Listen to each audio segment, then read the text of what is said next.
REMIX. To combine or edit existing materials to produce something new. The term remix originally applied to music. It rose to prominence late last century during the heyday of hip-hop, the first popular music form to incorporate sampling from existing recordings. Early example, the Sugar Hill Gang samples the bass riff from Chic's Good Times in the 1979 hit Rapper's Delight. Now what you hear is not a test, I'm rapping to the beat. And me, the groove, and my friends are gonna try to move your feet. These are the good times. Since then, that same bass line has been sampled dozens of times.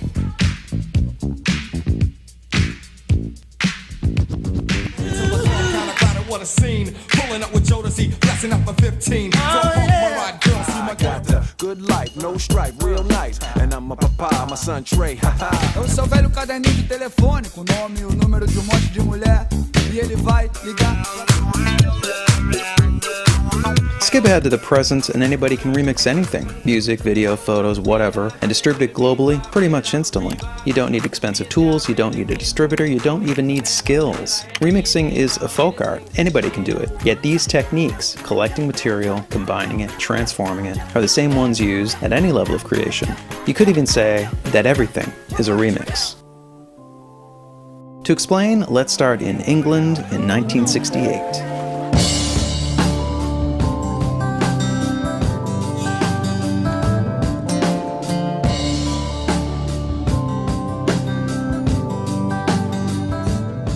Jimmy Page recruits John Paul Jones, Robert Plant, and John Bonham to form Led Zeppelin. They play extremely loud blues music that will soon be known as, wait. Let's start in Paris in 1961. William Burroughs coins the term heavy metal in the novel The Soft Machine, a book composed using the cut-up technique, taking existing writing and literally chopping it up and rearranging it. So in 1961, William Burroughs not only invents the term heavy metal, the brand of music Zeppelin and a few other groups would pioneer, he also produces an early remix.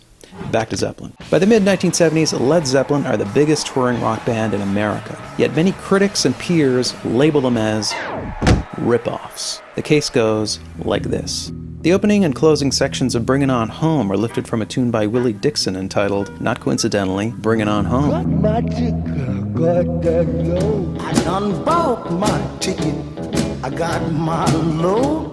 The Lemon Song lifts numerous lyrics from Howlin' Wolf's Killin' Floor. I should have quit you. Long time ago. I should have quit you a long time ago. Black Mountainside lifts its melody from Black Waterside, a traditional arranged by Bert Jansch.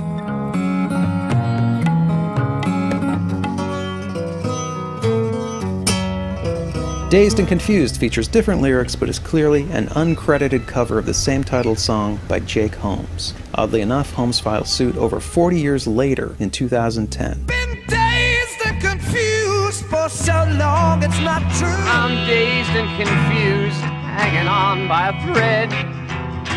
And the big one, Stairway to Heaven, pulls its opening from Spirit's Taurus. Zeppelin toured with Spirit in 1968, 3 years before Stairway was released.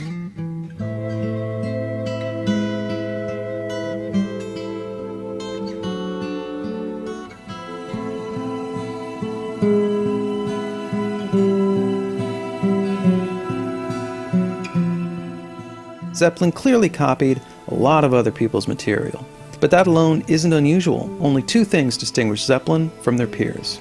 Firstly, when Zeppelin used someone else's material, they didn't attribute songwriting to the original artist. Most British blues groups were recording lots of covers, but unlike Zeppelin, they didn't claim to have written them. Secondly, Zeppelin didn't modify their versions enough to claim they were original. Many bands knock off acts that came before them, but they tend to emulate the general sound rather than specific lyrics or melodies. Zeppelin copied without making fundamental changes. So these two things, covers, performances of other people's material, and knockoffs, copies that stay within legal boundaries, these are long-standing examples of legal remixing. This stuff accounts for almost everything the entertainment industry produces, and that's where we're headed in part 2.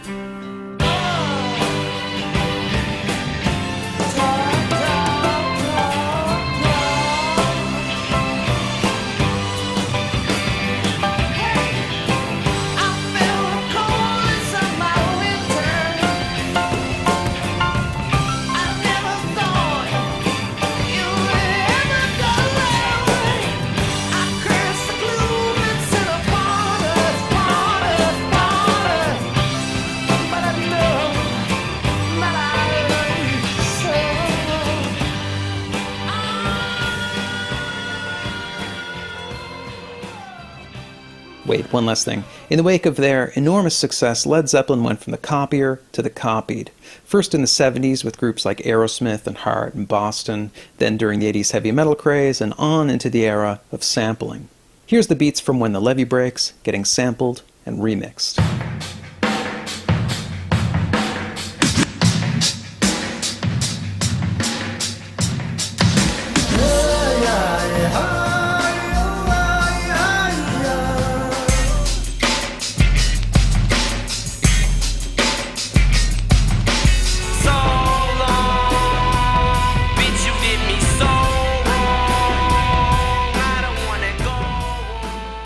In Zeppelin's defense, they never sued anybody.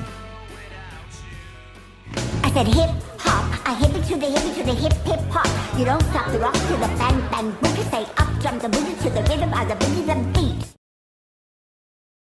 Perhaps it's because movies are so massively expensive to make. Perhaps it's because graphic novels, TV shows, video games, books, and the like are such rich sources of material. Or perhaps it's because audiences just prefer the familiar. Whatever the reason, most box office hits rely heavily on existing material. Of the 10 highest grossing films per year from the last 10 years, 74 out of 100 are either sequels or remakes of earlier films or adaptations of comic books, video games, books, and so on. Transforming the old into the new is Hollywood's greatest talent.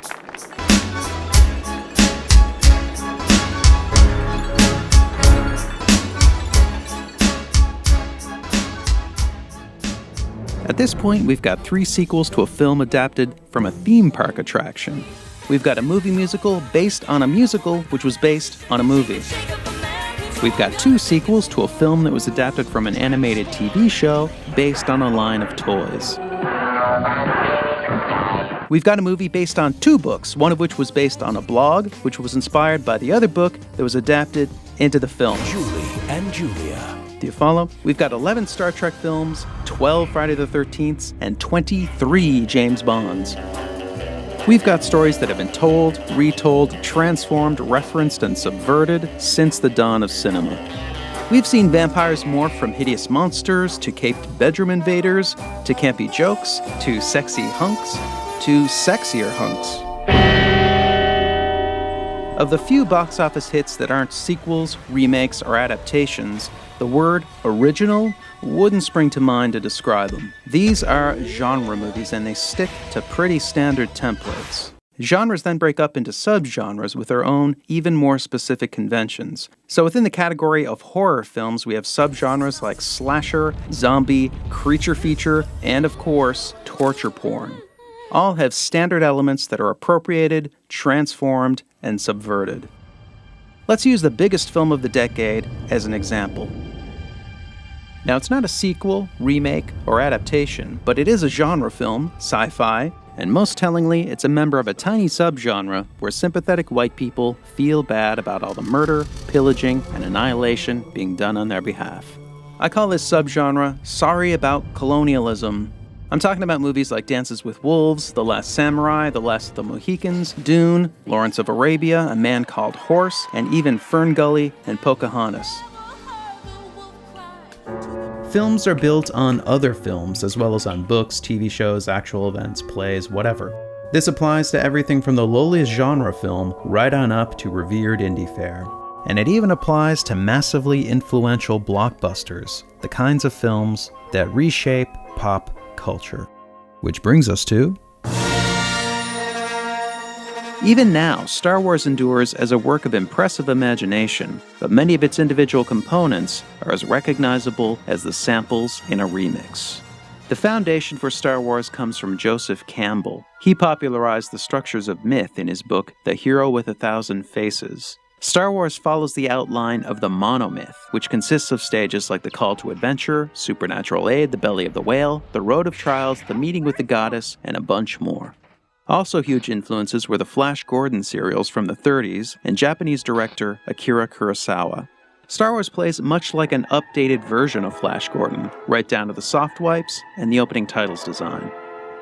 From Kurosawa, we get masters of spiritual martial arts, a low-ranking bickering duo, more soft wipes, a beneath the floorboards hideaway, and a boastful baddie getting his arm chopped off. You just watch yourself. We're wanted men. I have the death sentence on 12 systems.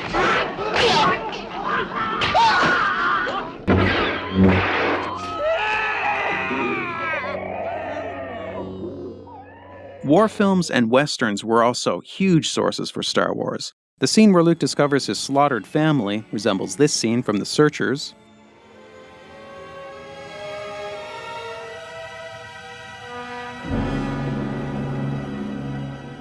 And the scene where Han Solo shoots Greedo resembles this scene from The Good, the Bad, and the Ugly. The climactic airstrikes in the Dam Busters, 633 Squadron, and the bridges at Toko-Ri play very similarly to the run on the Death Star. And in many cases, existing shots were even used as templates for Star Wars special effects.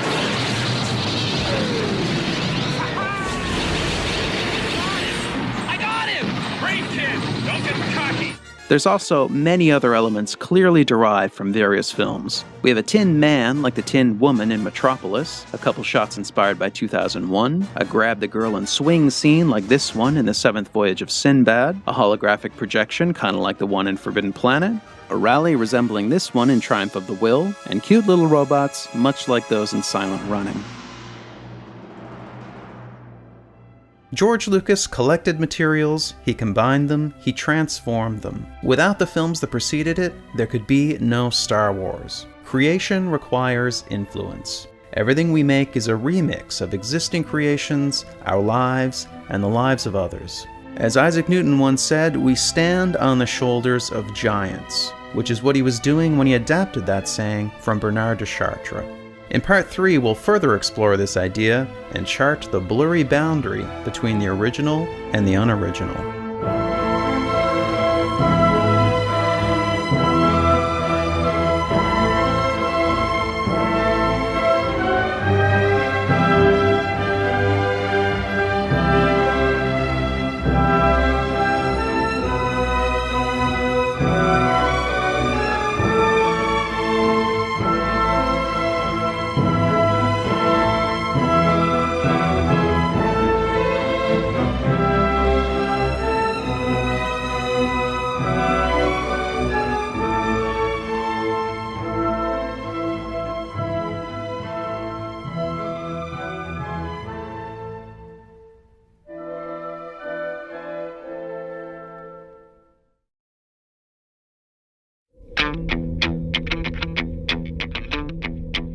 George Lucas was the most movie-saturated filmmaker of his era, but that baton has since been passed to Quentin Tarantino's remix master thesis is Kill Bill, which is probably the closest thing Hollywood has to a mashup.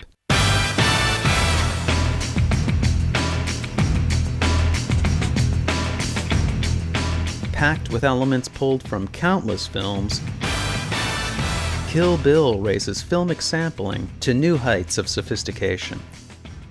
The killer nurse scene in particular is almost entirely a recombination of elements from existing films.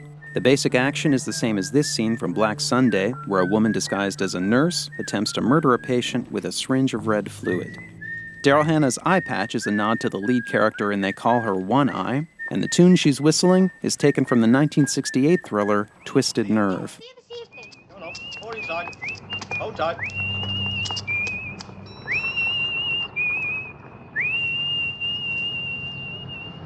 Capping it off, the split screen effect is modeled on techniques used by Brian De Palma in an assortment of films, including Carrie.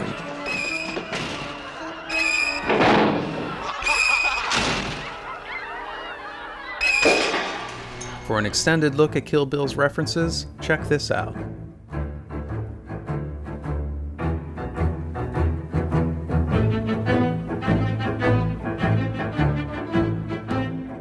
The act of creation is surrounded by a fog of myths. Myths that creativity comes via inspiration, that original creations break the mold, that they're the products of geniuses, and appear as quickly as electricity can heat a filament. But creativity isn't magic. It happens by applying ordinary tools of thought to existing materials. And the soil from which we grow our creations is something we scorn and misunderstand, even though it gives us so much. And that's copying. Put simply, copying is how we learn. We can't introduce anything new until we're fluent in the language of our domain. And we do that through emulation.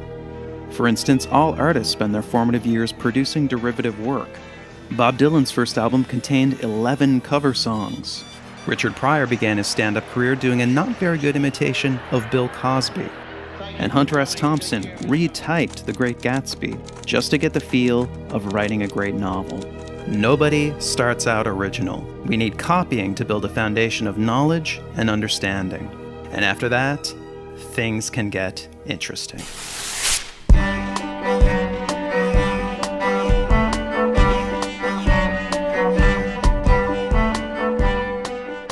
After we've grounded ourselves in the fundamentals through copying, it's then possible to create something new through transformation, taking an idea and creating variations. This is time-consuming tinkering, but it can eventually produce a breakthrough. James Watt created a major improvement to the steam engine because he was assigned to repair a Thomas Newcomen steam engine. He then spent 12 years developing his version. Christopher Latham Scholes modeled his typewriter keyboard on a piano. This design slowly evolved over 5 years into the QWERTY layout we still use today.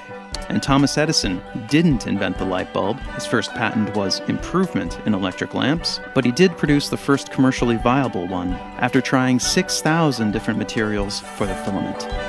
These are all major advances, but they're not original ideas so much as tipping points in a continuous line of invention by many different people. But the most dramatic results can happen when ideas are combined. By connecting ideas together, creative leaps can be made, producing some of history's biggest breakthroughs. Johann Gutenberg's printing press was invented around 1440, but almost all its components had been around for centuries. Henry Ford and the Ford Motor Company didn't invent the assembly line, interchangeable parts, or even the automobile itself, but they combined all these elements in 1908 to produce the first mass-market car, the Model T. And the internet slowly grew over several decades as networks and protocols merged. It finally hit critical mass in 1991 when Tim Berners-Lee added the World Wide Web. These are the basic elements of creativity: copy, transform, and combine. And the perfect illustration of all these at work is the story of the devices we're using right now. So let's travel back to the dawn of the personal computer revolution and look at the company that started it all. Xerox. Xerox invented the modern personal computer in the early 70s. The Alto was a mouse-driven system with a graphical user interface. Bear in mind that a popular personal computer of this era was operated with switches, and if you flipped them in the right order, you got to see blinking lights. The Alto was way ahead of its time. Eventually, Apple got a load of the Alto and later released not one, but 2 computers with graphical interfaces, the Lisa and its more successful follow-up, the Macintosh.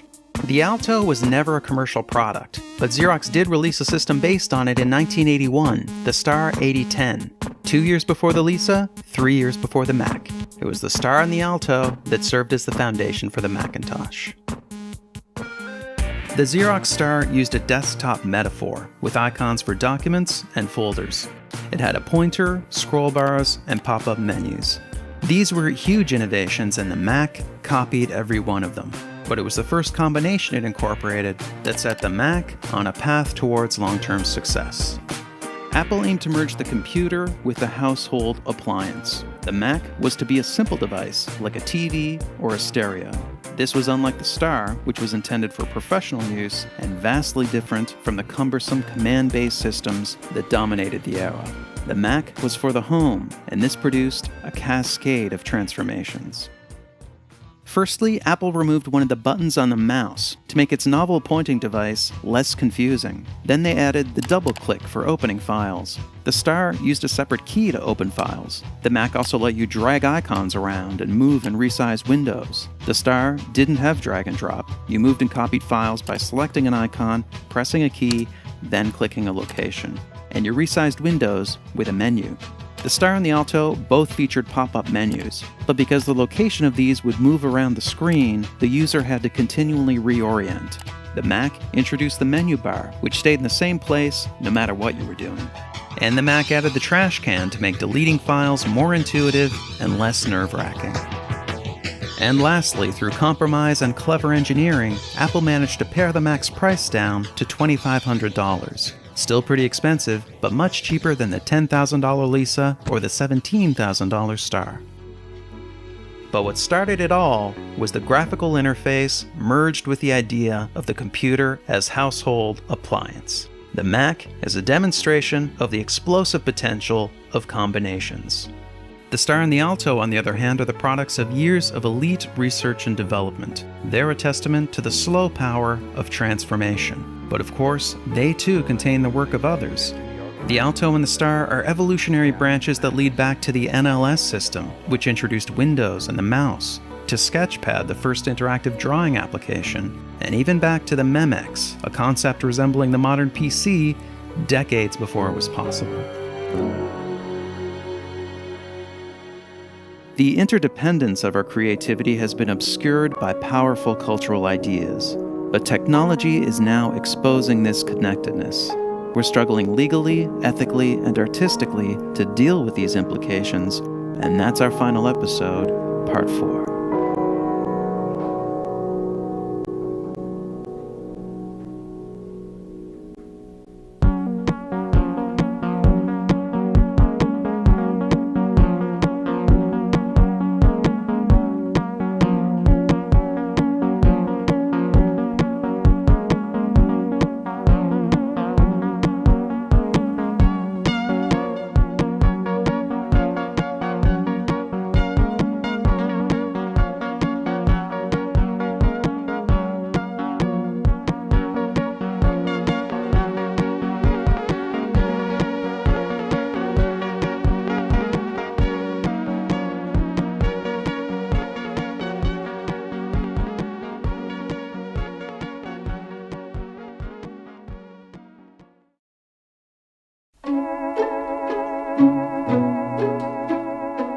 What if Xerox never decided to pursue the graphical interface? Or Thomas Edison found a different trade? What if Tim Berners-Lee never got the funding to develop the World Wide Web? Would our world be different? Would we be further behind? History seems to tell us things wouldn't be so different. Whenever there's a major breakthrough, there's usually others on the same path. Maybe a bit behind, maybe not behind at all. Isaac Newton and Gottfried Leibniz both invented calculus around 1684. Charles Darwin proposed the theory of evolution by natural selection, but Alfred Russel Wallace had pretty much the same idea at pretty much the same time. And Alexander Graham Bell and Elisha Gray filed patents for the telephone on the same day. We call this multiple discovery, the same innovation emerging from different places. Science and invention is riddled with it, but it can also happen in the arts. In film, for instance, we had 3 Coco Chanel movies released within 9 months of each other. Around 1999, we had a quartet of sci-fi movies about artificial reality. Even Charlie Kaufman's unusually original film, Synecdoche, New York, bears an uncanny resemblance to Tom McCarthy's novel, Remainder. Both are the stories of men who suddenly become wealthy and start recreating moments of their lives, even going so far as to recreate the recreations. And actually, the video you're watching, was written just before The New Yorker published a Malcolm Gladwell story about Apple, Xerox, and the nature of innovation. We're all building with the same materials. Sometimes by coincidence we get similar results, but sometimes innovations just seem inevitable.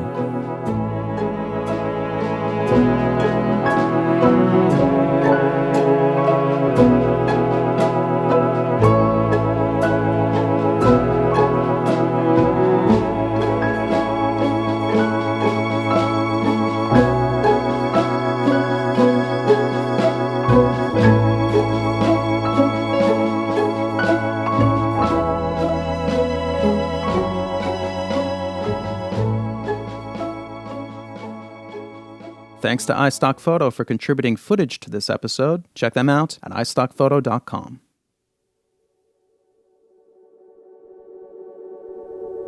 The genes in our bodies can be traced back over 3.5 billion years to a single organism, Luca, the last universal common ancestor. As Luca reproduced, its genes copied and copied and copied and copied. Sometimes with mistakes, they transformed.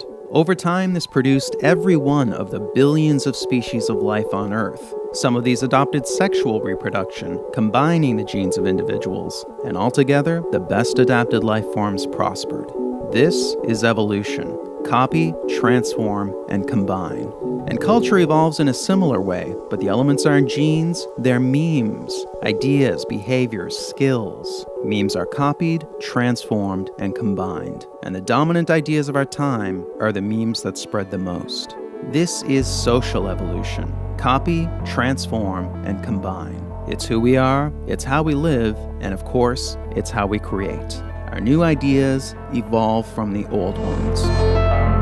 But our system of law doesn't acknowledge the derivative nature of creativity. Instead, ideas are regarded as property, as unique and original lots with distinct boundaries. But ideas aren't so tidy. They're layered, they're interwoven, they're tangled. And when the system conflicts with the reality, the system starts to fail.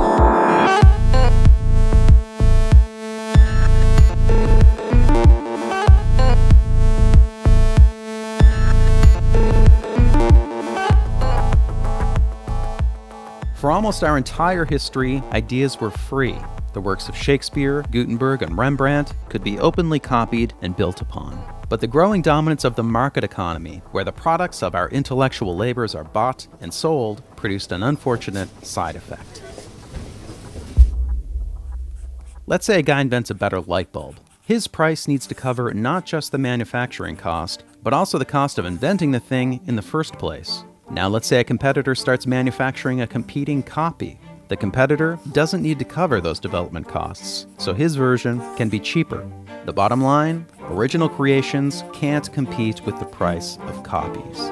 In the United States, the introduction of copyrights and patents was intended to address this imbalance. Copyrights covered media, patents covered inventions. Both aim to encourage the creation and proliferation of new ideas by providing a brief and limited period of exclusivity, a period where no one else could copy your work. This gave creators a window in which to cover their investment and earn a profit. After that, their work entered the public domain, where it could spread far and wide and be freely built upon. And it was this that was the goal, a robust public domain, an affordable body of ideas, products, arts, and entertainment available to all. The core belief was in the common good, what would benefit everyone. But over time, the influence of the market transformed this principle beyond recognition. Influential thinkers proposed that ideas are a form of property, and this conviction would eventually yield a new term, intellectual property. This was a meme that would multiply wildly, thanks in part to a quirk of human psychology known as loss aversion. Simply put, we hate losing what we've got. People tend to place a much higher value on losses than on gains, so the gains we get from copying the work of others don't make a big impression. But when it's our ideas being copied, we perceive this as a loss and we get territorial. For instance, Disney made extensive use of the public domain. Stories like Snow White, Pinocchio, and Alice in Wonderland were all taken from the public domain. But when it came time for the copyright of Disney's early films to expire, they lobbied to have the term of copyright extended. Artist Shepard Fairey has frequently used existing art in his work. This practice came to a head when he was sued by the Associated Press for basing his famous Obama Hope poster on their photo. Nonetheless, when it was his imagery used in a piece by Baxter Orr, Fairey threatened to sue. And lastly, Steve Jobs was sometimes boastful about Apple's history of copying. We have, always been shameless about stealing great ideas. But he harbored deep grudges against those who dared to copy Apple. I'm going to destroy Android because it's a stolen product. I'm willing to go thermonuclear war on this.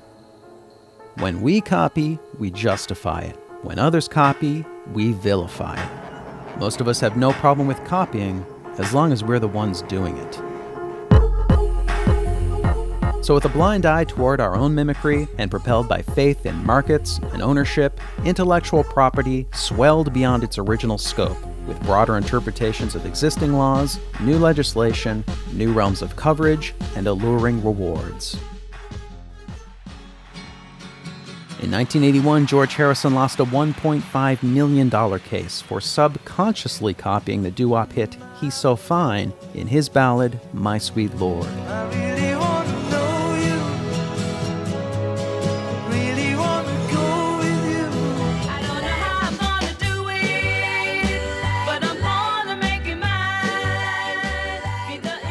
Prior to this, plenty of songs sounded much more like other songs without ending up in court. Ray Charles created the prototype for soul music when he based I Got a Woman on the gospel song It Must Be Jesus. There's a man, be Jesus, going around, be Jesus, taking names, be Jesus, oh Lord. Say I got a woman way over town, good to me, oh yeah.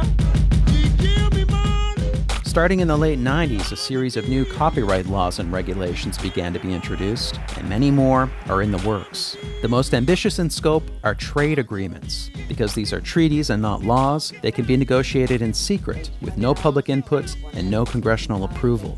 In 2011, ACTA was signed by President Obama, and the Trans-Pacific Partnership Agreement, currently being written in secret, aims to spread even stronger U.S.-style protections around the world.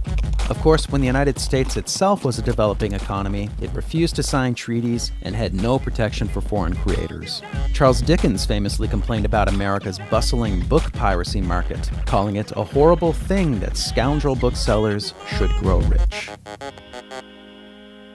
Patent coverage made the leap from physical inventions to virtual ones, most notably software. But this is not a natural transition. A patent is a blueprint for how to make an invention. Software patents are more like a loose description of what something would be like if it actually was invented. And software patents are written in the broadest possible language to get the broadest possible protection. The vagueness of these terms can sometimes reach absurd levels. For example, information manufacturing machine, which covers anything computer-like, or material object, which covers pretty much anything. The fuzziness of software patents boundaries has turned the smartphone industry into one giant turf war. 62% of all patent lawsuits are now over software. The estimated wealth lost is $500 billion. The expanding reach of intellectual property has introduced more and more possibilities for opportunistic litigation, suing to make a buck.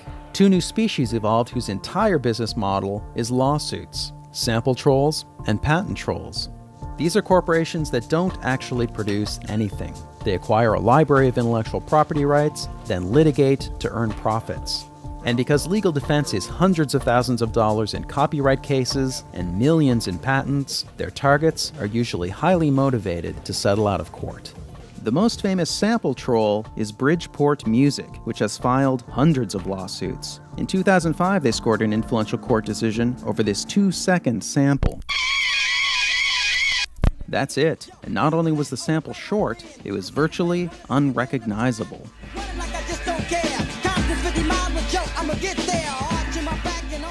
This verdict essentially rendered any kind of sampling, no matter how small, infringing. The sample-heavy musical collages of hip-hop's golden age are now impossibly expensive to create. Now, patent trolls are most common back in that troubled realm of software. And perhaps the most inexplicable case is that of Paul Allen. He's one of the founders of Microsoft, he's a billionaire, he's an esteemed philanthropist who's pledged to give away much of his fortune, and he claims basic web features like related links, alerts, and recommendations were invented by his long-defunct company.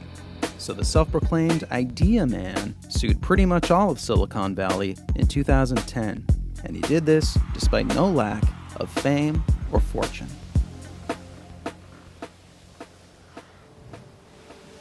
So to recap, the full picture looks like this. We believe that ideas are property, and we're excessively territorial when we feel that property belongs to us.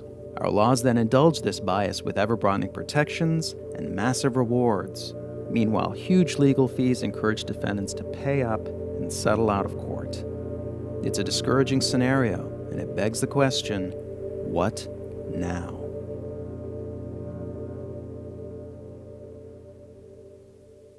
The belief in intellectual property has grown so dominant, it's pushed the original intent of copyrights and patents out of the public consciousness. But that original purpose is still right there in plain sight. The Copyright Act of 1790 is entitled An Act for the Encouragement of Learning.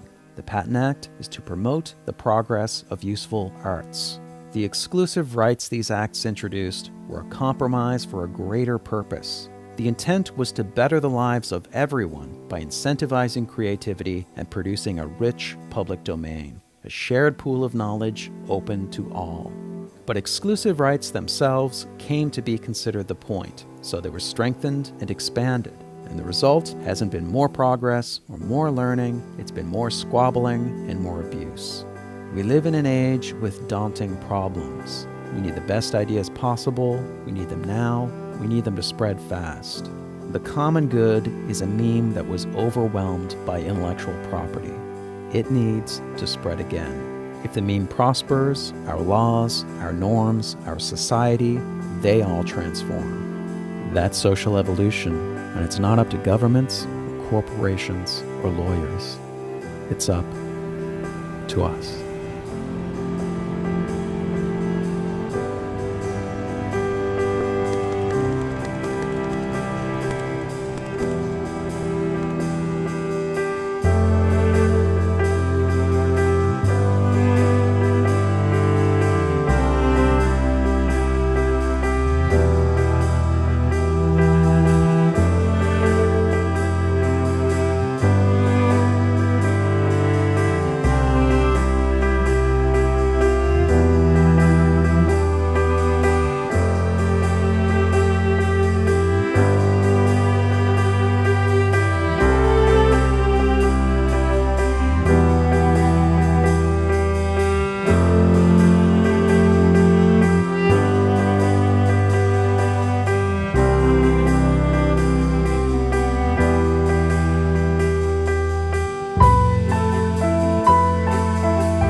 Empty.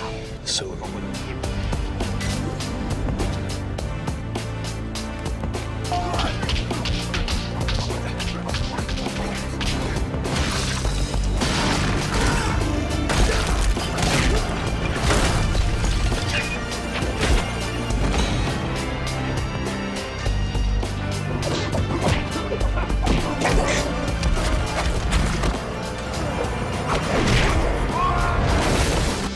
it's a common theme in my writing that a dark-haired girl shows up at the door of the protagonist and tells him that his world is delusional. Hello, Neil. We are living in a computer-programmed reality, and the only clue we have to it is when some variable is changed. We would have the overwhelming impression that we were reliving the present. Deja vu. What did you just say? Nothing, just a little deja vu.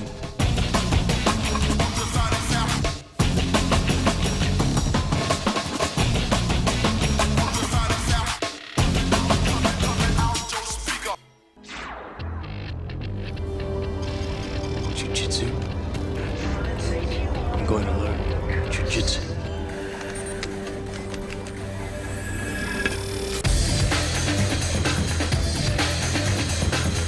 I think you're bugged. First, let's get rid of the bug in your head. Jesus Christ, that thing's real! You're not here, neither am I. You're strapped into an implant chair, and I'm monitoring you from the Psychoprobe console. We're inside a computer program. Is it really so hard to believe? Swallow this. It's a symbol of your desire to return to reality. You take the red pill, you stay in Wonderland, and I show you how deep the rabbit hole goes.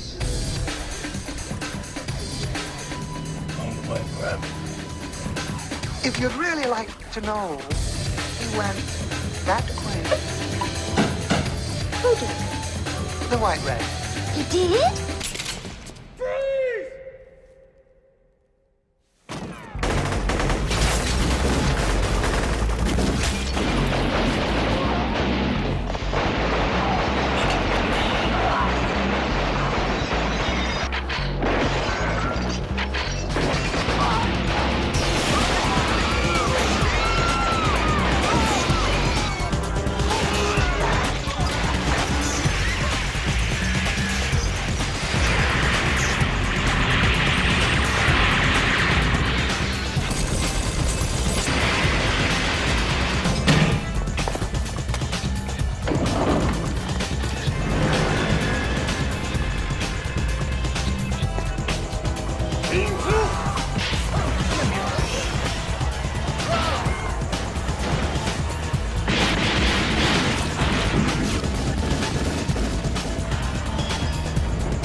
The world as it was at the end of the 20th century. It exists now only as part of a neural interactive simulation that we call the Matrix. It's an illusion. Dreams. The Matrix is a computer-generated dream world. I deny this reality. The reality is a computation matrix. In order to change a human being into this. No. I have these memories from my life. 奥さんも娘も離婚も浮気も全部偽物の記憶で夢のようなものなんです。 None of them happened.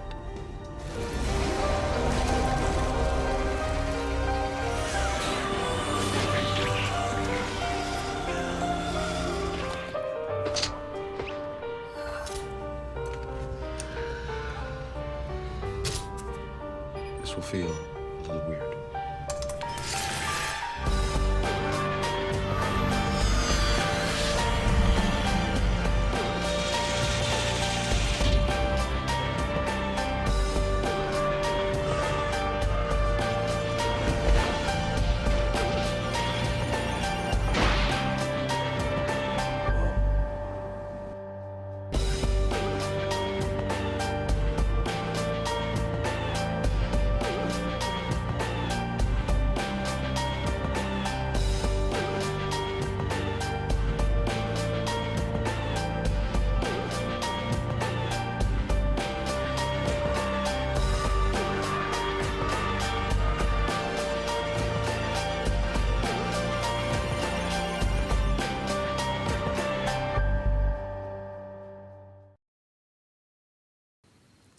You and I have unfinished business.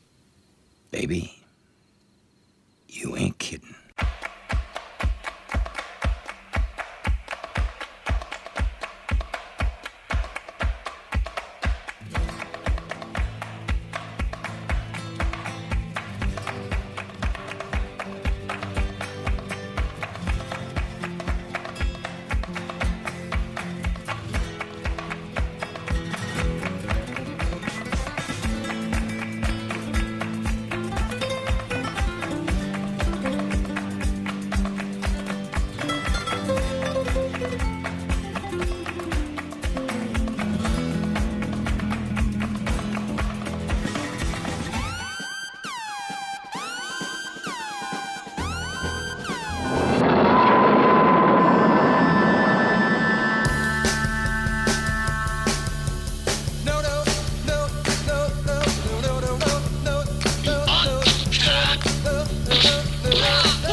shing-a-ling like I do. Nobody can do the shake like I do. Nobody can do boogaloo like I do. Nobody can do like I do. Why don't you know I'm gonna skate? I do. Ain't nobody do it for me. Nobody but me. Yeah, I'm gonna feel I do. Ain't nobody do it for me, baby. Nobody but me. Well, let me tell you, nobody but nobody but me. Let me tell you, nobody.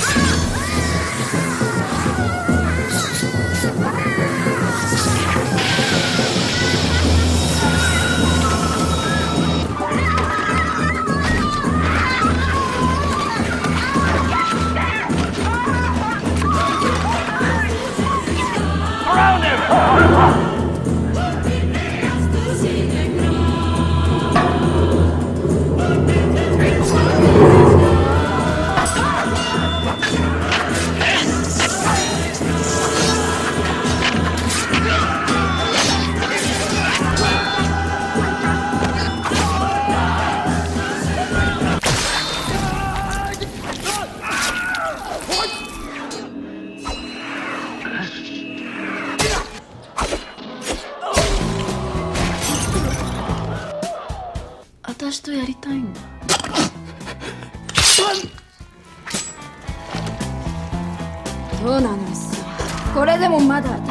There's a nail in the door and there's glass on the lawn, tacks on the floor and the TV is on.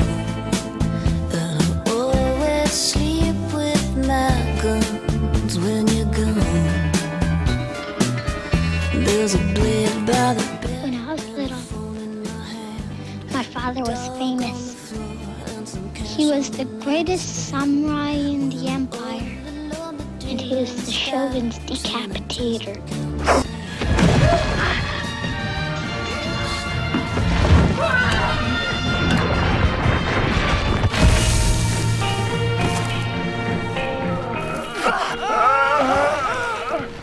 And so, Blondie, It's your baby.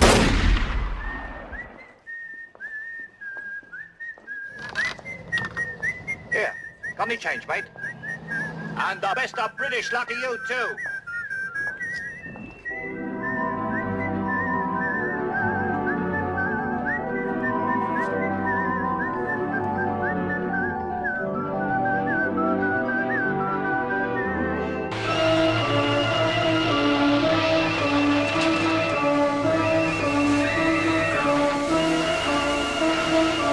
if only I could move a little bit, my feet. Wiggle your big toe. Wiggle your big toe. Wiggle your big toe. Ray. I'm sorry, bud. That was rude of me, wasn't it? Vincent. Now you should listen to this, because this concerns you. Now you gotta listen to this, man, because this concerns you, all right?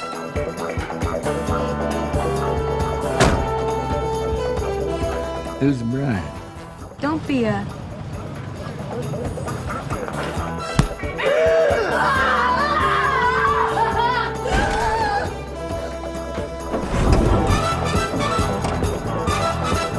There are some dudes in a bar with busted heads and broken jaws.